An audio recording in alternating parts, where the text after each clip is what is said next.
Sizce toplum fiziksel görünüme kıyasla iç güzelliği nasıl değerlendiriyor? Bakışa bağlı. Yani maalesef toplumda bu daha önce de konuşmuştuk.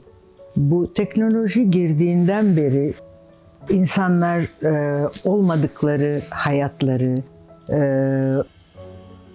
görünmedikleri şekilleri o kadar empoze ediyor ki zor. Herhalde gençler için daha da zor. Yani zor.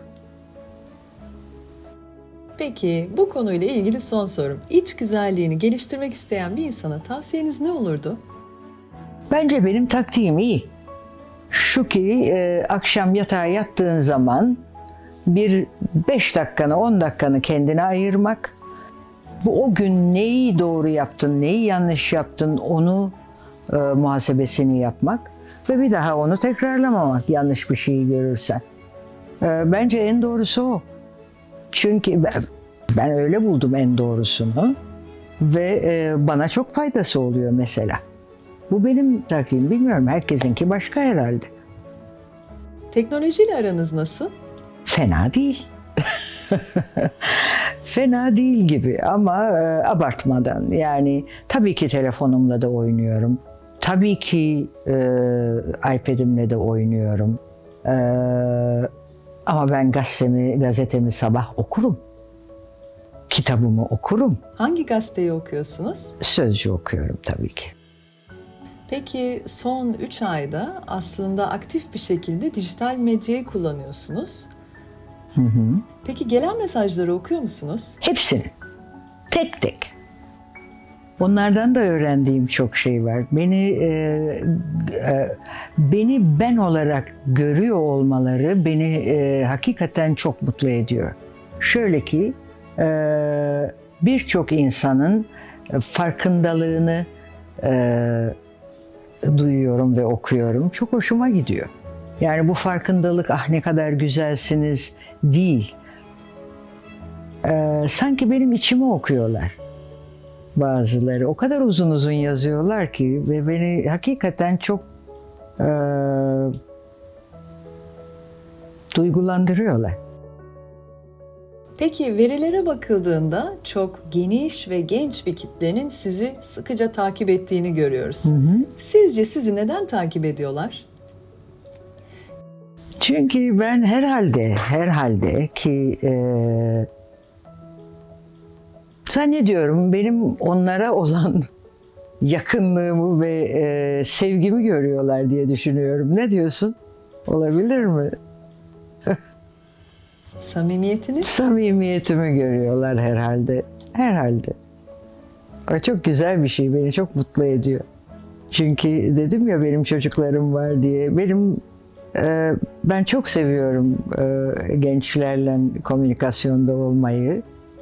Ve seviyorum onları. Nasıl diyeyim sana? Seviyorum. Onların kullandığı dille nasıl iletişim kuruyorsunuz? Ben onların kullandığı dile yakınlaşmaya çalışıyorum. Hep öyle değil midir? Çocukla da ben mesela çocukları çok severim. Küçücük çocuklara bayılırım. Onlar da beni severler. Belli değil niye? Mesela birkaç kişi aynı anda küçük çocukla olur. Hepsi bana gelirler. Niye? Çünkü ben onların olduğu yere ulaşmaya çalışıyorum. Onlar benim değil. Bir küçük çocuğun bir büyüğe ulaşması çok zor.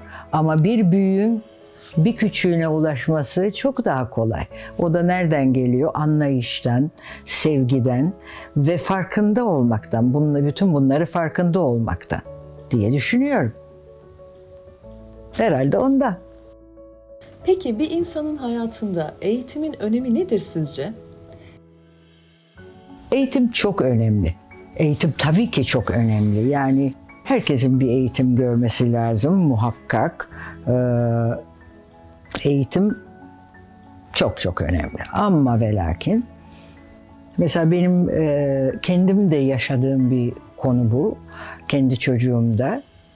Eğitimde çocuğun seçme hakkı olmalı. Yani hayatta ne olmak istediğini bir yaşta çocuk biliyor. ailenin de, yani anne babanın da desteğiyle ne olmak istiyorsa o olmalı. Ben mesela oğluma demişimdir ki, oğlum çöpçü mü olmak istiyorsun? Tabii ki, çöpçüyü küçümseyerek söylemiyorum. Kağıt mı toplamak istiyorsun? En iyisi olmaya çalış. En düzgünü olmaya çalış. Anlatabiliyor muyum? İlle doktor, avukat, iş adamı, hakim olman şart değil. Benim için çok önemli o. Ben hep böyle düşünmüşümdür ama. Kendi çocuğumda da mesela böyle bir tecrübem var. Çocuk yüksek lisansını yaptığı zaman babası illa onunla çalışmasını istedi ve beni ciddi zora soktu. Yani ikilemde bıraktı. Yardım etmeyeceksin, benim yanıma gelecek, ben ona bilmem ne filan. Çocuk istemiyorum diyor. İstemiyorsa istemiyor. İstenmeyerek bir işte başarılı olmak mümkün değil. Onu anne babanın çok iyi anlaması lazım. Ve hele bu zamanın çocukları çok daha başka türlü bakıyorlar dünyaya. Anlamak lazım onlar. İlle senin öğrendiğin şey doğrudur diye yahut benim öğrendiğim, benim bildiğim şey doğrudur, dünyadaki en yanlış bakış açısı. Hele çocuğu olan insana. Bu demek değil ama ki artık çocuk da ne isterse yapsın. Canım işte imkanımız var, ne isterse yapsın. Hayır, o da değil. Tabii ki ona yol göstererek, ona bir guide olarak yolunu göstereceksin ama onun yoluna mani olmamak lazım. Gençlerin yoluna mani olmamak lazım. Neyse seçtikleri yol, orada gitmeleri lazım diye düşünüyorum. Peki Semiramis Hanım, hiç eğitimin eksikliğini duydunuz mu hayatınızın içinde? Benimki değişik bir durumdu. Ben eğitimime devam etmedim. Halbuki çok da iyi okuyordum. Yani iyi bir talebeydim. Ama bir gençlik hatası diyelim. Bir çok genç yaşta bir evliliğim oldu. Bunda kimseyi suçlamıyorum. Benim bir hatamdı. Onun için eğitimime devam edemedim. Ama bu demek değil ki herkes aynı hata yapsın. Ben bunu bir gençlik hatası olarak hatırladığıma göre çünkü bir iki şeyde bak her şeyi okuduğumu sana ispat edeceğim. Bir iki dinleyicim demiş ki hiç ilk evliliğinden bahsetmiyor. Bahsetmiyorum çünkü bahsedecek bir şey yok. Çok kısa bir evlilikti. Ve anlatacak çok şeyim olmadığı için konuşmuyor olabilirim.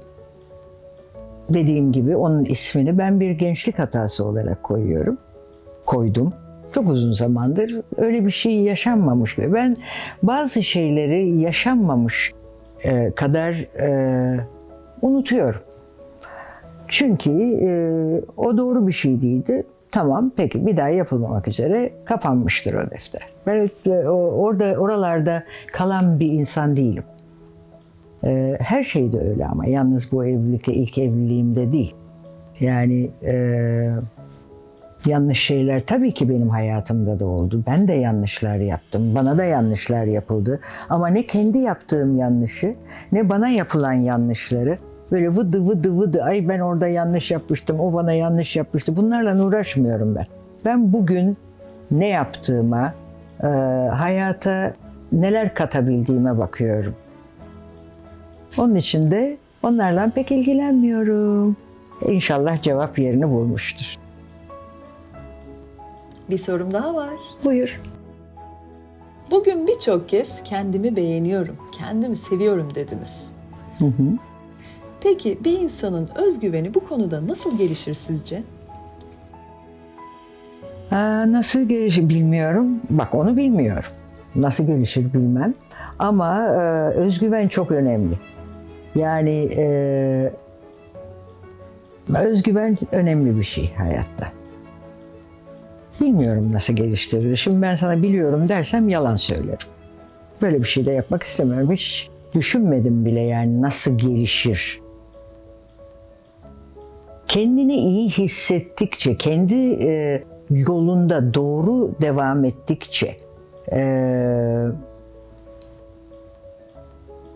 doğru şeyleri yaparak bu hayat yolunda yürüdüğünü fark ettikçe daha iyi hissediyorsun kendini. Daha iyi hissettiğin zaman daha özgüvenli oluyorsun diye düşünüyorum. Peki teknoloji konusuna dönersek. Alışveriş, online alışveriş.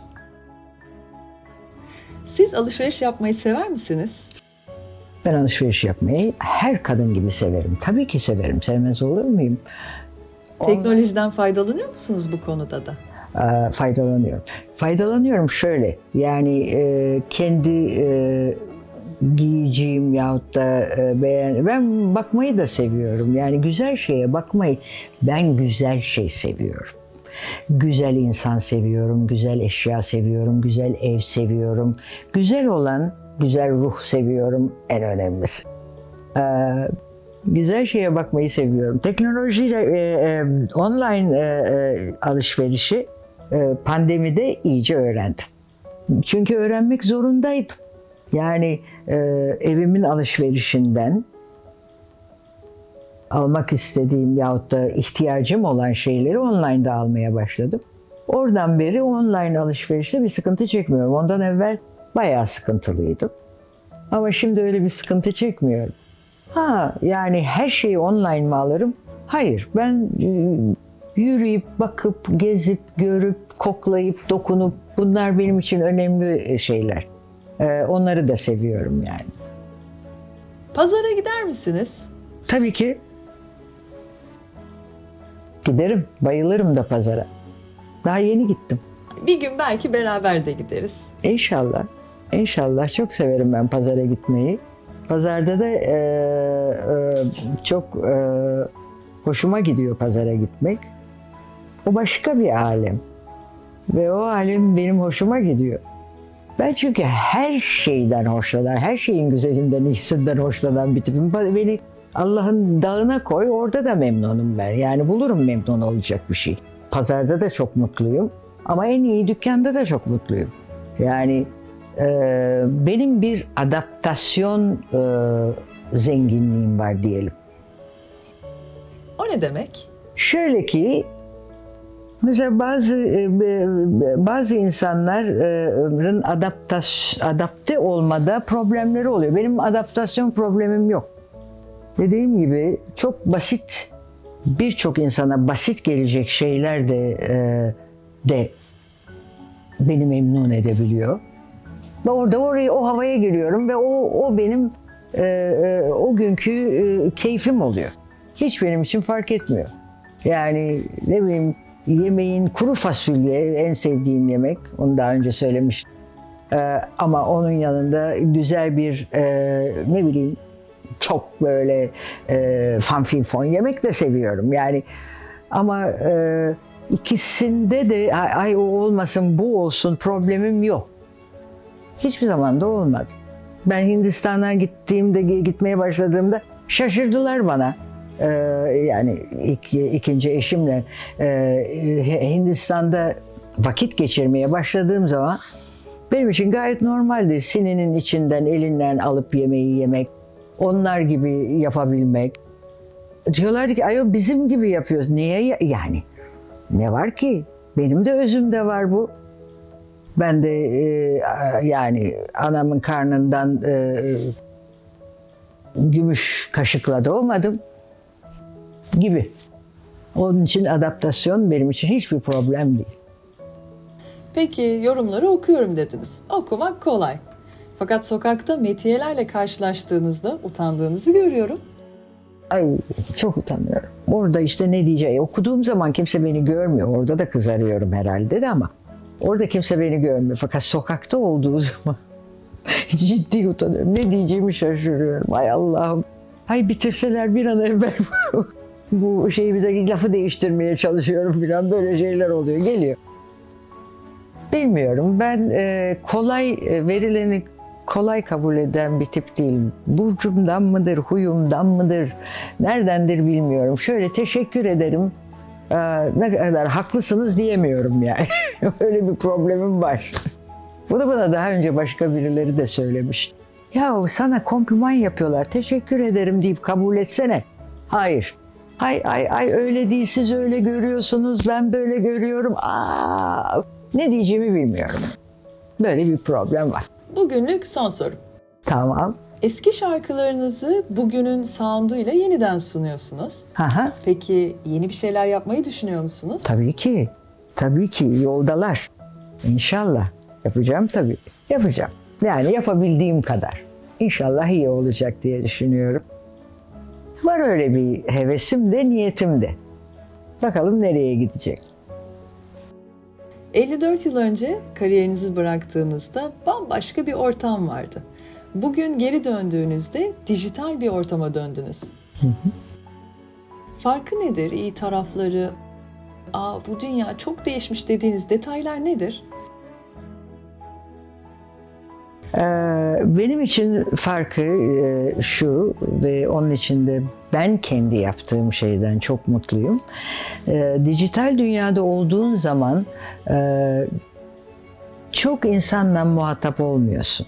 Yani bir yerde senin özel bir çalışman oluyor ve çok az, çok seçilmiş insanla beraber oluyorsun. Onun için benim bugün yaptığım işten çok mutluyum. O dünyaya girmiyorum. Eskiden o dünyada olmak zorundaydın. Her bir insanla muhatap olmak zorundaydın. Herkes de sana uygun olmayabiliyordu o zaman. Ve ben olmamaya karar vermemin tabii ki önemli sebebi beraber olduğum insana uygun olmadığı için de, ama bunlar da birer faktördü. Yani benim anlaşabileceğim tip insanların yaşadığı bir dünya değildi. Mesela bugün baktığım zaman o günden bugüne gelmiş tabii çok muvaffak insanlar var, ama kirlenmiş olduklarını görüyorum. Oradan, o savaştan çıkmak için ciddi bir efor sarf edilip ne olursa olsun bir tarafından da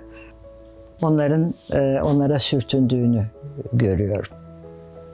Teşekkür ederiz. Ben teşekkür ederim.